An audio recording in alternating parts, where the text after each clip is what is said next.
95, 95. Por isso que essa história de que vai trabalhar 95 anos, 85 anos, não tem cabimento. Por quê? Porque não alterou o direito da aposentadoria. O que alterou foi o cálculo da aposentadoria. O cálculo da aposentadoria eu só faço quando o segurado tem direito. Se eu já passei a etapa de reconhecer o direito dele e falar assim, ó, está aposentado, nós vamos entrar no cálculo do benefício. E essa regrinha, ela só se aplica ao cálculo. Tá bom? Guardem isso, quero que vocês levem isso. A regra de 85 e 95 ela só aplica ao cálculo, não no direito. Não mudou nada no direito. Tá? E o que é o 85 e 95? A partir do momento que a gente trata o segurado como aposentado, preencher os requisitos, fazendo o cálculo do segurado, vocês já ouviram falar do cálculo do fator previdenciário. Né? A ideia agora é o seguinte: se ele preencher outros requisitos, afasta o fator previdenciário. O fator previdenciário, ele é um percentual, um cálculo matemático, que ele vai contar o tempo de sobrevida do segurado, a expectativa dele de sobrevida depois da aposentadoria, a idade que ele tem no dia que está aposentando e o tempo que ele contribuiu. Todo esse conjunto desses fatores, de uma forma matemática imensa, daria um tanto para receber, daria um percentual para receber. Vamos imaginar que a aposentadoria deu 1.000, o fator previdenciário, contando tudo isso que eu coloquei, deu uma alíquota lá de 90%, ele vai receber R$900. Tá? Além do direito, ele sai do fator previdenciário. Ele não teria esse percentual de redução. Tá bom? Mulher é a mesma coisa. Atingiu os 30 anos pelo direito, eu disse no slide anterior, mais a idade, completa os 85 pontos. Tá? Muita gente pergunta assim: e se eu tiver 20 anos de homem, por exemplo, eu tenho 20 anos de contribuição e tenho 75 anos, atingiu os 95? Atingiu. Só que você não atingiu os 35 de contribuição. Então você não tem direito a aposentar. Tá? Então precisa ter os 35. Por quê? Aqui eu estou na fase do cálculo. Para ele chegar no cálculo, eu já tenho que ter falado que ele está aposentado. Para ele estar aposentado, ele tem que ter 35 e 30, não é isso? Assim que a gente contou?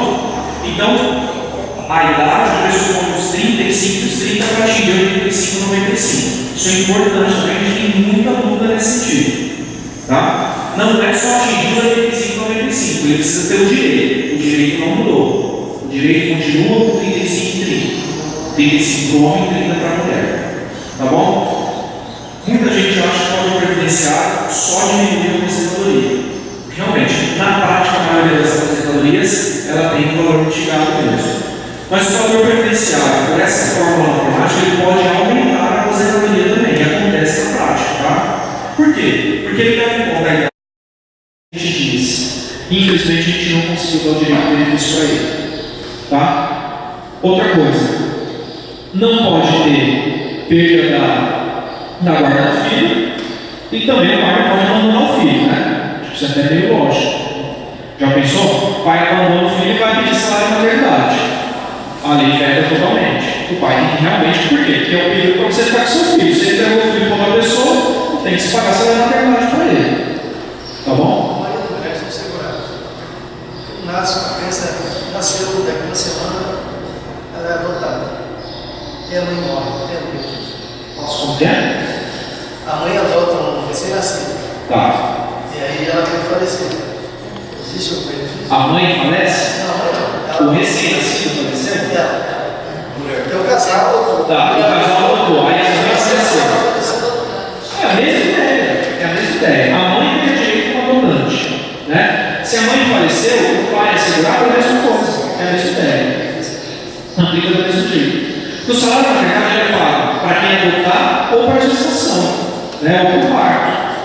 É a mesma coisa, a gente não diferencia isso. Diga. Prorrogação da licença maternidade por mais 2 semanas. É a previdência que paga ou é a empresa que paga? Olha só, a lei fala o seguinte: em situações específicas, o médico ele pode acrescentar de 2 semanas antes ou depois, ou 2 semanas antes e depois, o salário de maternidade. E não tem nada a ver com 6 meses lá, tá? 180 dias. A lei faz isso, que pode ser acrescentado de mais 2 semanas. Se for um empregado, quem vai pagar a empresa. Tá? Até porque ele é paga o benefício para a mãe ficar em casa nesse período. A ideia de substituição da renda, né? Se ela vai ficar 120 dias em casa, alguém tem que colocar a comida em casa. O salário da empregada seria para substituir essa renda nesse período. Tá bom? Mas ela pode ter uma licença maior, por ser mais crianças, não? Também não, 120 dias. A mesma lei, como eu já comentei para vocês, e se vocês quiserem anotar, todas essas alterações que eu estou fazendo, a partir do C31A, C31B e C31C. Essas três letras foram acrescentadas em 2003 com a lei 12.783. Isso que eu disse da adoção, tanto para o homem quanto para a mulher, está lá no artigo 71A. Olha só o que ficou agora. Ao segurado ou segurada. Antes não tinha o masculino ali, só tinha segurada. Tá? Então essa alteração aí garante a adoção por 120 dias também para o homem. Tá? E se eu adotar 2, 3 filhos? Um benefício. É a mesma ideia da gestação. Tá? E se um casal, os dois considerados, é adotar um único salário de maternidade? Tá bom? Não vai pagar o salário de maternidade para o homem